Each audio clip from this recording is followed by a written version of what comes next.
Welcome once again, and thanks for joining us. We're going to have a Bible study today on the subject of honesty. And the Bible has a lot to say on that subject, so let's begin. Psalm 32, I want to read a psalm by David. This is a psalm that he writes after being confronted by the prophet Nathan, who is confronting him over his sin with Bathsheba. And so after he had committed adultery with Bathsheba and then had her husband killed in battle, he was bearing a child out of wedlock with Bathsheba. It was a mess. He had a messy problem. He was trying to hide it from his people and hide it from those who knew him, and somehow it seems like almost trying to hide it from God. God sends Nathan the prophet to call him out on it. And David admits his sin, admits where he was at. And as he does that, this is the psalm he writes in response to that. He talks about having his sins forgiven. And so let's see what he says about not being deceitful, but being honest. Psalm 32, blessed is he whose transgression is forgiven, whose sin is covered. Blessed is the man unto whom the Lord imputeth not iniquity, and in whose spirit there's no guile. When I kept silence, my bones waxed old through my roaring all the day long. For day and night thy hand was heavy upon me. My moisture was turned into the drought of summer. Selah. I acknowledged my sin unto thee. Mine iniquity have I not hid. I said, I will confess my transgressions unto the Lord. And thou forgavest the iniquity of my sin. Selah. For this shall every one that is godly pray unto thee in a time when thou mayest be found. Surely in the floods of great waters they shall not come nigh unto him. Thou art my hiding place. Thou shalt preserve me from trouble. Thou shalt compass me about with the songs of deliverance. Selah. I will instruct thee and teach thee in the way which thou shalt go. I will guide thee with mine eye. Be ye not as the horse or as the mule which have no understanding, whose mouth must be held in with a bit and a bridle, lest they come near unto thee. Many sorrows shall be to the wicked, but he that trusteth in the Lord, mercy shall compass him about. Be glad in the Lord, and rejoice, ye righteous. Shout for joy, all ye that are upright in heart. David is talking about how he was before he confessed his sin, and the change that it brought once he confessed his sin. You'll notice verse 3 and 4 in particular are ones that really bring some understanding, and maybe we can relate to in many ways. When I kept silence, my bones waxed old through my roaring all the day long. He sounds like a man most miserable. Verse 4, day and night thy hand was heavy upon me. Moisture was turned into the drought of summer. He was struggling.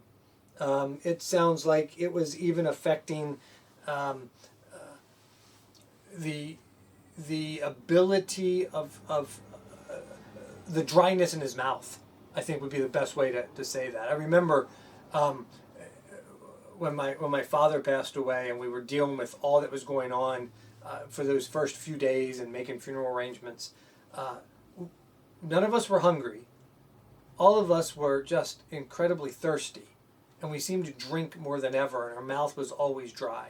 And so going through that type of stress or that type of loss, that type of problem, changes the makeup of our physical bodies. And David's talking about that. My moisture turned into the drought of summer. He was miserable. He had all kinds of problems. Other passages talk about the crying that he did, and he couldn't sleep, and the way that he felt. And he was struggling.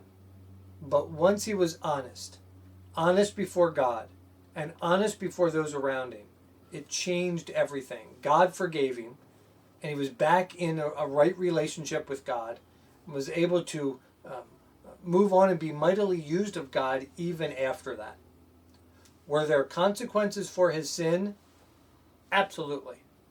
But was he back in a right relationship with God? Absolutely. So let's look at the subject of honesty.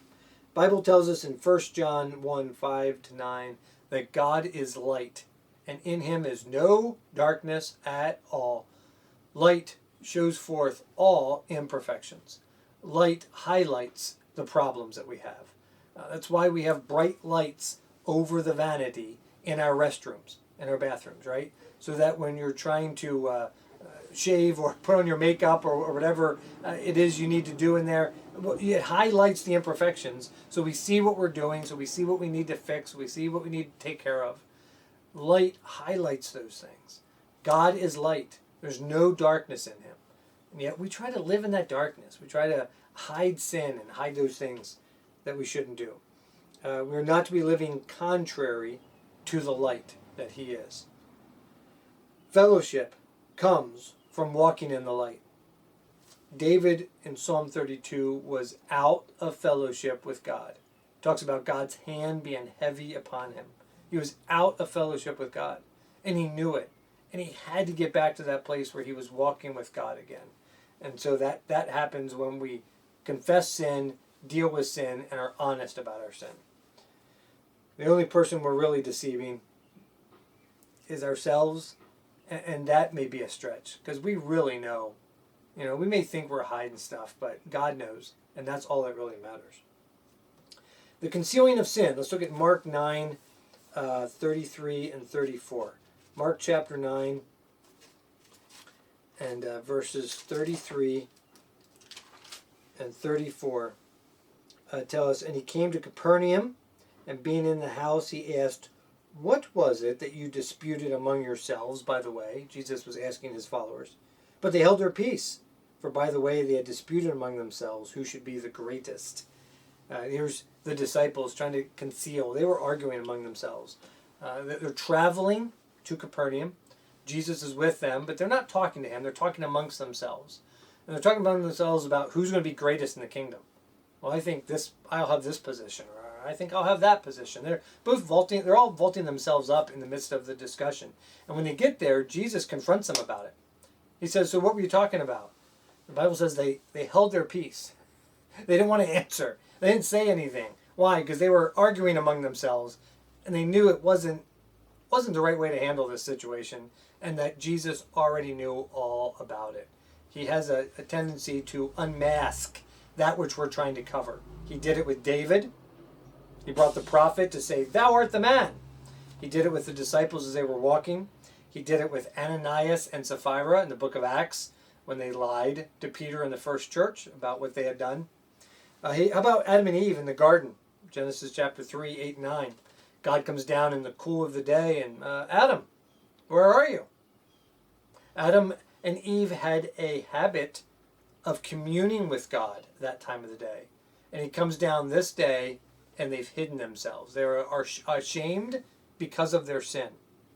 And as they try to cover themselves with the brush, with the leaves that they had gathered, with things to make aprons for themselves, they are ashamed for their nakedness, and they are ashamed because of their sin. And God says, "Where are you?" He knew where they were. He called them out. He brought them out. He confronted them because of what they had done, and he knew what they had done.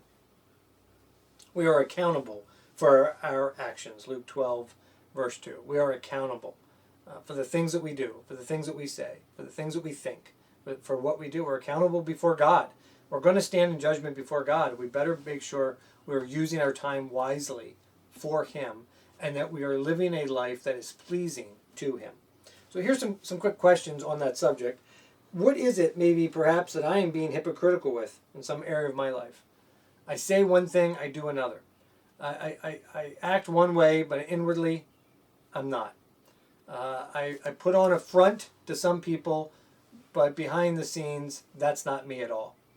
We live in a social media world where people have a tendency to convey one image on social media that they want people to think or see or take in, but in reality, behind that, they may be struggling, they may be miserable, they may be nothing like that. We have a tendency to be very hypocritical in that information which we try to put out there. We're not honest about who we are. Do I ignore the conviction of God? When God begins to say, "Hey, you need to get this straight." See, here's the good thing about David. Psalm 32. When the prophet said to David, "David, thou art the man."